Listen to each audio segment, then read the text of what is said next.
Mzozo unaoendelea kati ya Israeli na Irani umezua taharuki kubwa duniani. Inaonyesha wazi undani na hatari ya mvutano wa muda mrefu kati ya mataifa haya mawili yenye ushawishi mkubwa Mashariki ya Kati. Milipuko mikubwa ilisikika kote Tehran Ijumaa Juni 13 mwaka 2025, huku Israeli ikitangaza kuwa imelenga maeneo ya nyuklia na vituo vya kijeshi. Kwa sasa mapigano kati ya Israeli na Irani yanaonekana kuwa ya mataifa hayo mawili pekee. Katika Umoja wa Mataifa na kwingineko kumekuwa na wito mkubwa wa mataifa hayo kujizuia kuendeleza mashambulizi. Katika taarifa hii tunatathmini silaha za nchi zote mbili. Irani ina vifaru zaidi, meli za kivita na wanajeshi, lakini mabilioni ya dola zilizotumika zaidi katika ulinzi wa Israeli ikilinganishwa na Irani zimeisaidia kuunda vifaa vya kisasa zaidi, vingi vinavyotolewa na Marekani. Ni nani mwenye nguvu za kijeshi zaidi kuliko mwingine? BBC imeangazia swali hili kwa kutumia vyanzo vilivyoorodheshwa hapa chini. Ingawa kila nchi inaweza kuwa na uwezo mkubwa ambao haujulikani. Taasisi ya kimataifa ya mafunzo ya kimkakati IISS inalinganisha nguvu ya silaha ya wanajeshi wa mataifa yote mawili kwa kutumia mbinu mbalimbali rasmi na chanzo huria kutoa makadirio bora zaidi inavyoweza. Mashirika mengine kama vile taasisi ya kimataifa ya utafiti wa amani ya Stockholm pia hufanya tathmini, lakini usahihi unaweza kutofautiana kwa nchi ambazo mara nyingi hazitoi takwimu. IISS inasema Israeli inatumia zaidi katika bajeti yake ya ulinzi kuliko Iran, ikiipa nguvu kubwa katika mzozo wowote unaoweza kutokea. IISS inasema bajeti ya ulinzi ya Irani ilikuwa karibu dola bilioni 7.4 mwaka 2022 na mwaka 2023. Wakati ya Israeli ilikuwa zaidi ya mara mbili ya hiyo, karibu dola bilioni 19. Matumizi ya ulinzi ya Israeli ikilinganishwa na pato la taifa pia ni maradufu ya Iran. Faida ya kiteknolojia. Takwimu za IISS zinaonyesha kuwa Israeli ina ndege 340 za kijeshi zilizo tayari kwa mapigano, na hivyo kuifanya iwe rahisi kufanya mashambulizi ya anga. Miongoni mwa ndege hizo ni ndege za F-15 zenye masafa marefu, F-35S, ndege za kiteknolojia ya hali ya juu zinazoweza kukwepa rada, na helikopta zenye kufanya mashambulizi kwa haraka. IISS inakadiria kuwa Iran ina takribani ndege 320 zenye uwezo wa kivita. Ndege hizo ni za miaka ya 1960 na ni pamoja na F-4, F-5S na F-14S. Ya mwisho ni ndege iliyopata umaarufu katika filamu ya Top Gun ya 1986. Lakini Nicholas Marsh wa Prio anasema haijulikani ni ndege ngapi za zamani zinaweza kupaa, kwa sababu kupata vipuri itakuwa vigumu sana. Mifumo ya Iron Dome na Arrow. Msingi wa ulinzi wa Israeli ni mifumo yake ya Iron Dome na Arrow. Mhandisi wa makombora Uzi Rubin ndiye mwanzilishi wa shirika la ulinzi la makombora la Israeli katika wizara ya ulinzi ya nchi hiyo. Sasa ni mtafiti mkuu katika taasisi ya mikakati na usalama ya Jerusalem. Aliambia BBC jinsi alivyohisi salama alipoona mfumo wa Iron Dome na washirika wa kimataifa wakiharibu karibu makombora yote na ndege zisizo na rubani ambazo Irani ilifyatulia Israeli siku ya Jumamosi. Nilijisikia kuridhika na mwenye furaha sana. Ni mfumo wa kipekee dhidi ya maeneo yaliyolengwa. Ni ulinzi wa makombora ya masafa mafupi. Hakuna kitu sawa na hicho katika mfumo mwingine wowote. Je, Iran iko umbali gani kutoka Israeli? Israeli ni zaidi ya kilomita 2,100 kutoka Iran. Makombora yake ndiyo njia kuu ambayo ingeshambulia nchi hiyo. Mhariri wa Jicho la Ulinzi Tim Ripley aliambia BBC. Mpango wa makombora wa Irani unachukuliwa kuwa mkubwa na wa aina nyingi zaidi katika Mashariki ya Kati.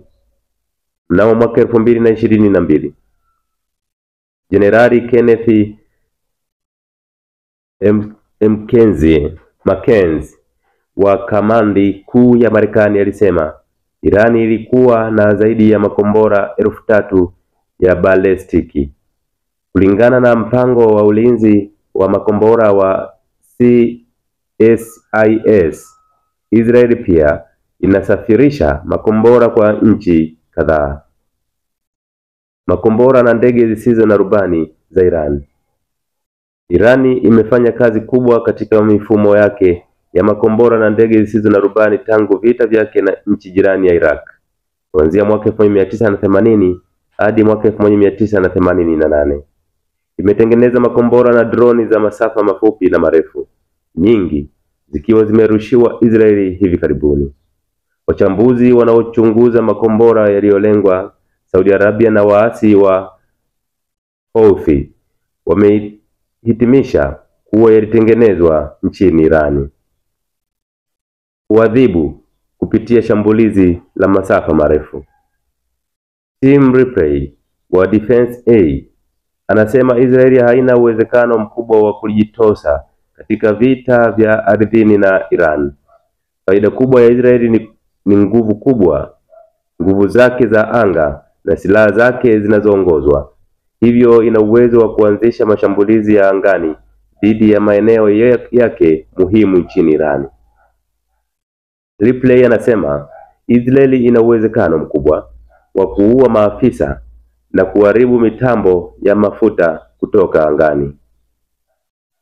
Kuadhibu ndiyo kiini chake. Viongozi wa kijeshi na kisiasa wa Israeli wanatumia neno hilo kila wakati.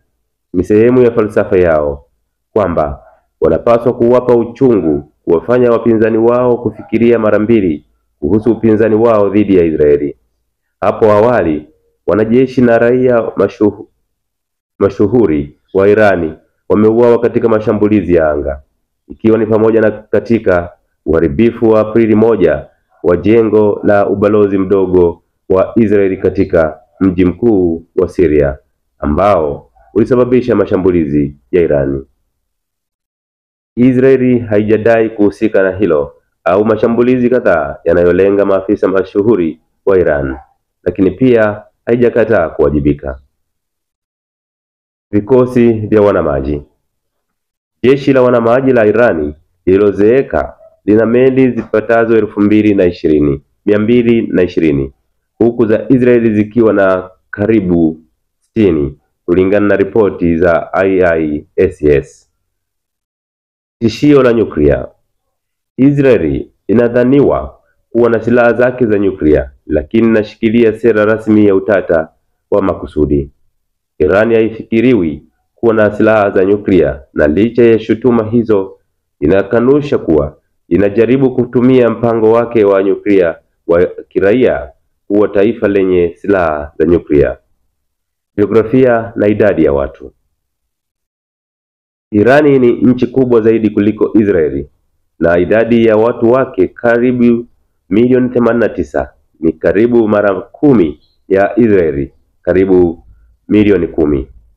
Pia ina wanajeshi wanaohudumu mara 6 zaidi ya Israeli.